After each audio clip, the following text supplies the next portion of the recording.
What does a scientist look like? Crazy hair, big glasses, white jacket. Well, when you say scientist, I guess the skinny, nerdy male, as in Bill Nye, kind of jumps right in my mind. I work with 6-foot men who are balding. But chances are they're not very tan because they spend a lot of time indoors. I'm a lot more of a hammer and nail kind of girl. Like, I really like to build things in person. When I go rock climbing, it just sort of all shuts off because there's nothing you can focus on except for the wall and where you're going to climb. I love eating, and that's not a hobby. It's an interest, but it's not a hobby. And also like her. She's very curious. She wants to explore the world, she wants to find out how things are, and that pretty much is a scientist, right?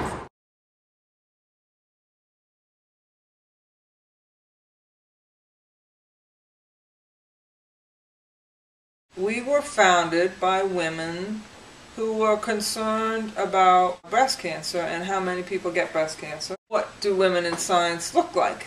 We have a staff of mostly women, but we do have the situation where people come to see us at work, and they look around and they just see all the women, and they're like, well, where are the scientists?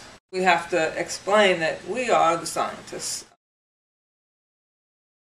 I actually did not plan on going into STEM originally, so I went to college for French and English literature, and I was a liberal arts major through and through, but I never intended to go into tech. But I love it, and it's great, and I think it's really wonderful. I wish I had sort of come to that realization earlier, but it wasn't my plan to begin with. From a very early age, I did know that I wanted to become a scientist. I started as a biology major in college, so my freshman year of college I declared my major. I've been in the STEM field ever since. I definitely chose technology because it chose me. It's mostly started with can you fix it, and then I just happened to morph into going into that field. My interest in STEM started was way back in high school when I was running and kind of just seeing the relevance of science through nutrition to my personal life. And for me it was really about problem solving. I found the puzzles really interesting. I found science of any sort, right, whether it was a biology class or a physics class, really interesting because it was always some problem and something new. So what's it like to be female in your field? You have to work a lot harder. It's challenging because there aren't that many women in this field, and it has gotten better in recent years, but we still are very much in a minority. It's odd. It's odd to see women in positions of power. It was a bit of a disadvantage to be a woman in the financial industry. There's definitely a lot of the, like the men's club, and it was predominantly male who are in the higher positions, so it was a struggle and a challenge to really make it up there. I have 30 people on my team, and I have three women that are on the team, and I still see the same kind of challenges. So whether it's participation and speaking up, or it's feeling like you need to do the job better than everybody else in the room. I'm an engineer, and I know rocket science just as well as anybody else that learned rocket science, and that's what I have to keep focusing on.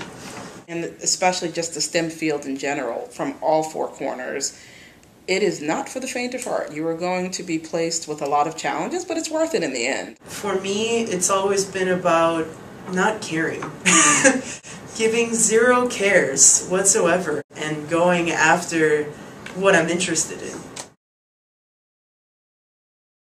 I am most proud of working with a fantastic and dedicated team of people who are trying to do science that's sort of more in the public interest. I suppose I'm most proud of what I've accomplished this year with my AP biology class. You could have one with germinating peas, one with dried peas, and then a control with simply beads. I'm finding that I'm using all of the knowledge I have gained as a professional to further that class and to get them to where they're at. And to be able to come and work for an organization that actually contributes to society, we know that is helping students And I really enjoyed the team approach, by the way, the fact that we would build something that was more than what I could build alone. You can kind of see as we lay out this pattern that if we can show them that this part's working effectively and get their processes modified to do that, they end up with this huge gain with less effort. And it's fun. It's really fun to do that, to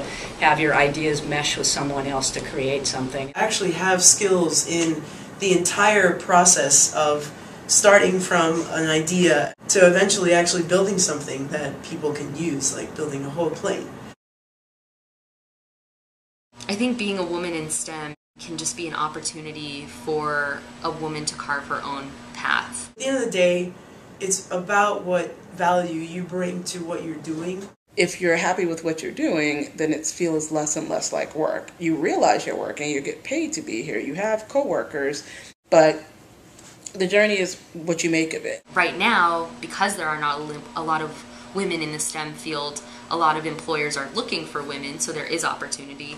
In terms of actual numbers here in Cambridge, we have about 180, 190 people. I think we have about 30 women. So it's not that large, but it has been getting better over the last couple years, and I definitely anticipate that it will continue to do so. In biology and biological engineering at MIT, women actually make up half of the people here.